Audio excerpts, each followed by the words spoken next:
Hey guys, welcome to Smack Talk Wrestling Reviews. I am your host Boise and this is SmackDown Review. We've got a big show. We have a title match, we have a big tag team match as well, and we also have big announcements for Survivor Series and Crown Jewel. For all that said and done, let's just hit the music.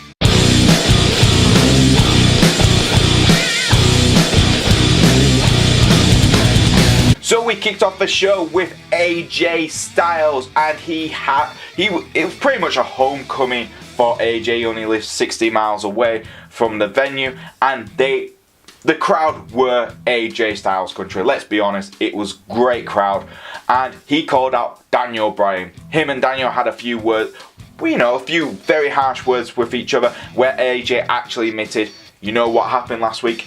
I actually did aim to hit you with the Pele kick. Daniel wasn't surprised.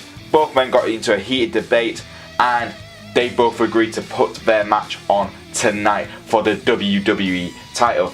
This caused Shane O'Mac to come out. Shane said, you know what, usually we have this kind of hustle bustle kind of build up and then nothing comes to it, but we're on SmackDown Live, the land of opportunity, so we're going to have a WWE title match tonight. I thought this was a really good way of starting off the show. It really built up the title, really built up both superstars, a very rare babyface versus babyface type of match, and let's be honest, it really elevated everything. So I was really excited by this point. This moves us on to the match itself.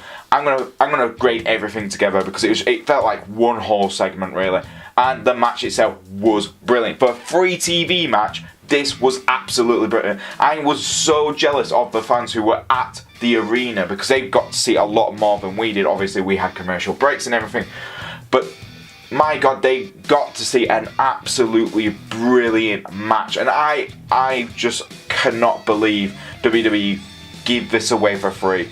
But the match itself was well put together. Everything just came across. These two have great chemistry, and I hope WWE know what they're doing. And the victory for AJ Styles, him retaining the title, just again shows how big this title is. It elevated the title, elevated AJ Styles, it elevated the whole blue brand. Both men after the match give each other a handshake, showing each other respect, not losing any character here. Neither one lost any character. And then Samoa Joe came out of nowhere, attacked both AJ Styles and Daniel Bryan, and this obviously leads to the change of the venue. Obviously, Daniel Bryan being reported he refusing to work in Saudi Arabia, so they've had to change it, and I think this is the smartest way they could do this. We got the match we wanted to see anyway from Crown Jewel. Now we get to see AJ Styles versus Samoa Joe at Crown Jewel, which has been one of the best rivalries in SmackDown for the last year. So seeing these two go at it after just recently going at it is kind of worrying. The only thing is, the only thing I'm gonna say is they have to change the title though. They would have to change the title for me, because after such a great rivalry, it kind of ended at Super Showdown, and it just feels like there's something, if they don't give the title to Joe, it's really gonna harm him. So for me, everything put together, the attack afterwards, the promos at the start, I am going to give this opening segment, and it was 45 minutes long as well. I'm going to give this a 9 out of 10. It was a fantastic start to SmackDown Live. Next up, we had a trick or street fight. This was between Big E and Cesaro. As you know, in a street fight, there is no rules, so it was kind of chaotic. But I really enjoyed it. You had the New Day dressed up as the Brood, which was awesome. When the music hit, I was like, oh my God, yes! Because me being a massive Edge and Christian fan, this was awesome. And then you had the Bar come out. I think it was fun it was all harmless fun, and that's what the match is about. It's trying to give a little highlight for Crown Jewel's SmackDown Tag Team Championship match, which is going to happen between the Bar and the New Day. And that was about it. The match itself, there was a lot of the match which was missed. Quite a lot of the start was missed because of adverts for us. So we kind of missed this, because there was like a table in the corner and stuff like that, and like already they were hitting each other with kendo sticks. I was like, where did they get the kendo stick straight away? Where did they get the table straight away? It was in the corner. Well, it was just, you know, it's kind of like your head's just like, I'm sure we've missed about 5-10 minutes. But yeah, it was harmless fun. The only downside to it was how clumsy Big Show seemed to come into this match. He didn't really make much of an effort.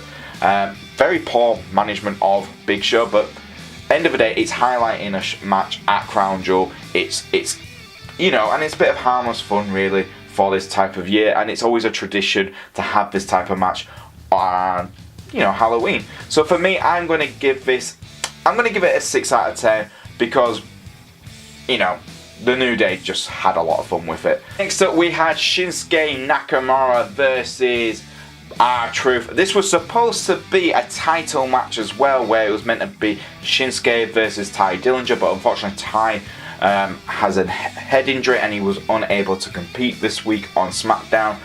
And the match itself was lackluster, I'm not gonna lie. I feel so sorry for Shinsuke Nakamura and I feel sorry for R-Truth. R-Truth is over as much as he can possibly be on SmackDown, but Shinsuke's booking has been absolutely terrible for a long time now, and I think this is really reflecting his character on SmackDown because the title itself doesn't even feel that important, where the Intercontinental Championship is on the arm of someone like, you know, Seth Rollins, one of the biggest names on Raw. The US title's on Shinsuke Nakamura, and Shinsuke's not been able to elevate the title. He is not being able to elevate himself using this title.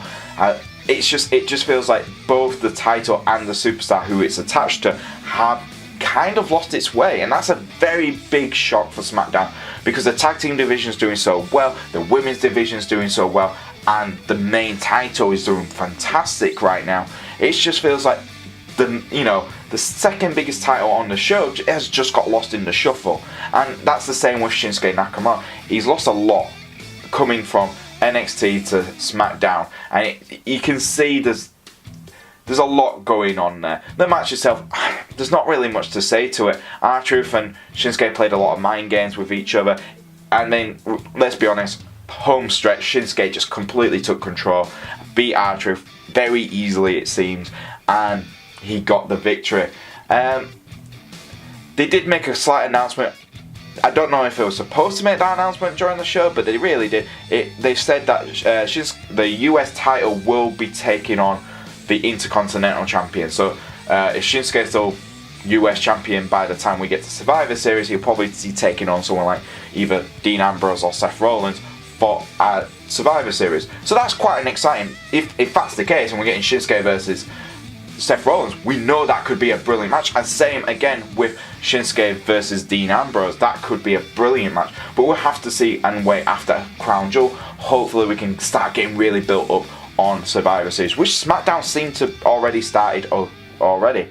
For me, I'm going to give this match a 5 out of 10. Disappointing really for Shinsuke and R-Truth, but it was a basic match altogether. Next up we had Becky Lynch, and this was a fantastic promo. Right now Becky Lynch for me is the hottest superstar in all of WWE. I would say she's higher up than Seth Rollins, AJ Styles, any of the main competitors. She's outshining SmackDown's women's roster and the Raw women's roster, and everything is just fitting in place. The fans love her. The abilities on the mic are just so good right now, and I think the reason is, and this is the true reason is, she's speaking with confidence. She's speaking with an attitude and conviction that really makes every word she says in her promo, especially this promo where it was a build up to the Survivor Series match against Ronda Rousey.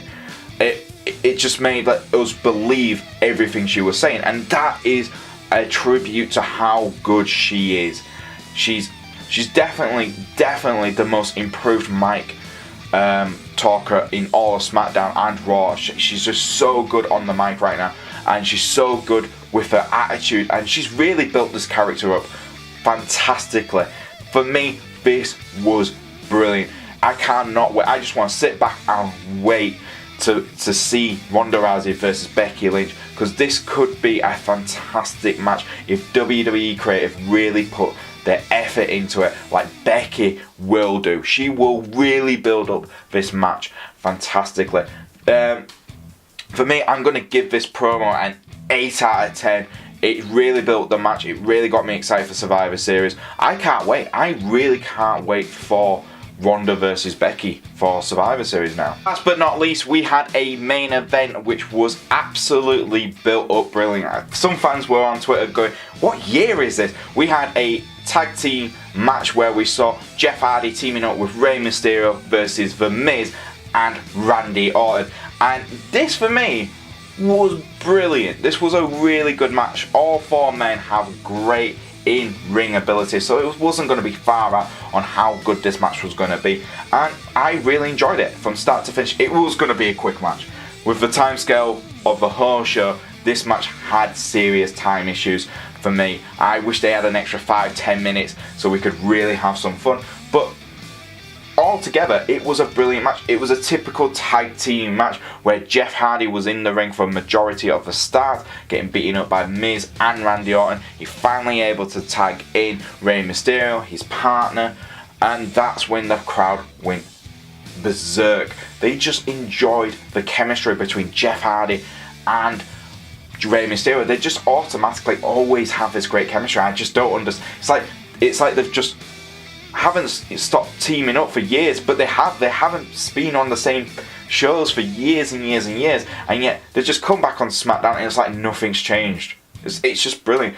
Randy Orton just came out looking dominant after the match, and it just was a brilliant match. Rey Mysterio and Jeff Hardy got the victory, which was great, but they didn't have time to celebrate because Randy Orton, obviously RKO on both Jeff, Rey Mysterio, and his tag team partner, The Miz, showing how deadly the RKO is. The only downside for the whole thing was, before the match, for me, was the announcement from Shane O'Mac, and he was talking to all four competitors, and he says, I hate when my sister wins, and I'm giving you this ultimatum. If you fail, whoever is at the final for SmackDown, whoever it is, if you fail, you'll be fired from SmackDown Live. You will not have a home on SmackDown Live anymore. And I thought, that's not very much like the Shane O'Mac we've had for a couple of years now. He's been very much a babyface character, and this is kind of going like Stephanie, Vince McMahon kind of style, which I don't think really makes much sense. But hopefully SmackDown will win, because I'm rooting for Team SmackDown in the World Cup, really, even though I'm not that interested in Crown Jewel. But this was a good match, fantastic fun for everyone, so I'm going to give this an 8 out of 10. RKOs for everyone, you can't complain. But yeah, and there you go, guys. That was SmackDown Live for this week. What did I think? I thought it was a really, really good show. I thought from the start to the finish there was really good chemistry throughout it out. It built up on Survivor Series for the women's division, which surprisingly Raw didn't do. You'd think that would be the next step for Raw, but straight away SmackDown's like, no, we got Survivor Series next. What have we got? We've got Becky Lynch cutting a fantastic promo. We also had Paige asking Charlotte Flair to be team captain for the team SmackDown women's team at Survivor Series. She said she's got to think about it. She's turned it down at first, and Paige said, look, think about it, which was great. I thought that was really well put together. We had a really good build up for the Crown Jewel World Cup from the guys on the main event, and we had a really smart way, in my opinion, of writing out Daniel Bryan of Crown Jewel, where we had AJ demanding Paige that he puts Samoa Joe in the match after the attack. I thought this was all well put together. So for me, final score for SmackDown Live this week, it's getting an 8 out of 10. Everyone did a fantastic job. The only downside was, for me, this Nakamura R-Truth match. That's the only downside. So what was your favourite part of SmackDown Live? Leave it in the comments below. If you do like our videos, please like, subscribe, and press the notification so you can keep up to date with all our videos here at Smack Talk. And if you want to follow us on Twitter, you can do it. It's at Smack Talk YouTube. That's you and Tube. And if you want to follow me on Twitter, you're more than welcome to, guys. It's at Boise88. And I'll see you guys next time on Smack Talk Wrestling Reviews.